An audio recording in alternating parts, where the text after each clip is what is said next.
Araka ny nambarako teo dia iverina ihany isika ao anatin'ny sehatra ara-politika ny tontolon'ny fififdianana ihany koa noraisiny minisitry ny serasera teny amin'ny birao anteny tsiadana moa androany ny solitena ny iraka mpanara-maso ny fififdianana eto Madagasikara avy amin'ny vondrona eoropeanina fotoana izay nampasahivan'ny minisitry ny serasera ireo andraikitry ny tsirairay ary indrindra ny fianakaviam-beresampirenena amin'ny fanatanterahana ny fififdianana eto Madagasikara. Ny minisitry ny serasera Andriamatoa ary Laurent Rahajason no nandray an'Andriamatoa Pietro Tesfamariam mpamakafaka ny resaka serasera eo anivon'ny iraka mpanara-maso fififdianana avy amin'ny vondrona eoropeanina androany maraina.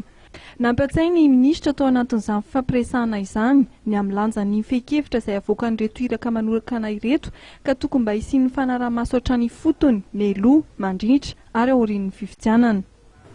Efatra amby efapolo ny eo anivon'ny région zany hoe tsiroro isaky ny région zany dia rehefa narehazy ato moa dia efa nanontany hoe ka reo tsiroro isaky ny région reo ve dia afaka hiambo fahalala ny tena zava-misy marina mialoha zao any fififdianana zao ary indrindra mandrindry ny andro ny fififdianana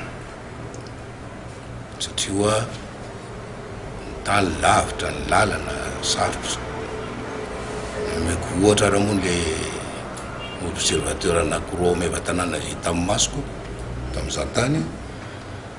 efa raneny be zay sy ranga antitra be zay dia niteneniko azy mihitsy le meva tanàna ao fa tena antitra be manjokotsokoka reny ve hoa dia avita andeany amin'ny commune any ambanivohitra any mijery zava-misy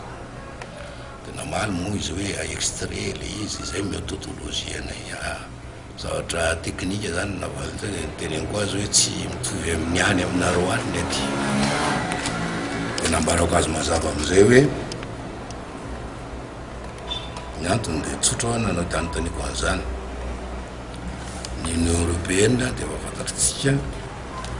fa institution goavana be raha-tany.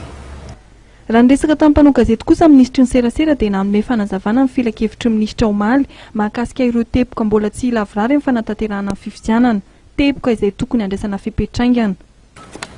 Misy zany le hoe indépendante le senita efa ny rairaina tena tafitrano foana zany vao nanomboka nitsangana io senita io dia efa nampitandremina foana zany ny mpanatanteraka ny exécutif tandreminareo mijabajabaka amin'ny zavatra ataon'ny senita indrindrindrina ny communauté internationale zany isaky mahita occasion anaovana zay dia miteny an'izay foana dia narahan'ny exécutif zay raha reo markianareo tsy nijabajabaka mihitsy mifantana any fa ny ataony zany dia manome foana ny anjarany ndraikitra saina manao izy carte électorale amena carte électorale ndray carte d'identité nationale ny olo-pirenena afaka mifidy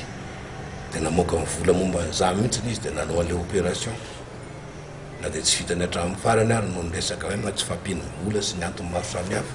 fa miafany amin'ny niveau 80% ny vita raha nitatitra natao mihitsy ny intérieur amin'ireo karazam-bola isa tokony ilainy efa nataony daholo zany zavatra zany fa najainy tsara le indépendance senita najainy tsara le interpellation nataony na hoe ataontsika hoe démarche nataony communauté internationale hoe aza mijabajabaka amin'ny mihitsy ny exécutif kanefa any kosa ao anatin'ny feuille de route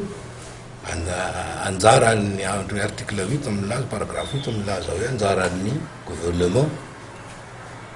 micréer zany ny condition rehetra zay ilaina mba halavorary ny transparence crédible ny élection. Hatreto kosa hoe minisitry ny serasera dia tsy mbola misy ny fangatahana fiara-miasa akaiky nataon'ireto mpanara-maso vahiny amin'ny fififdianana eto Madagasikara ireto.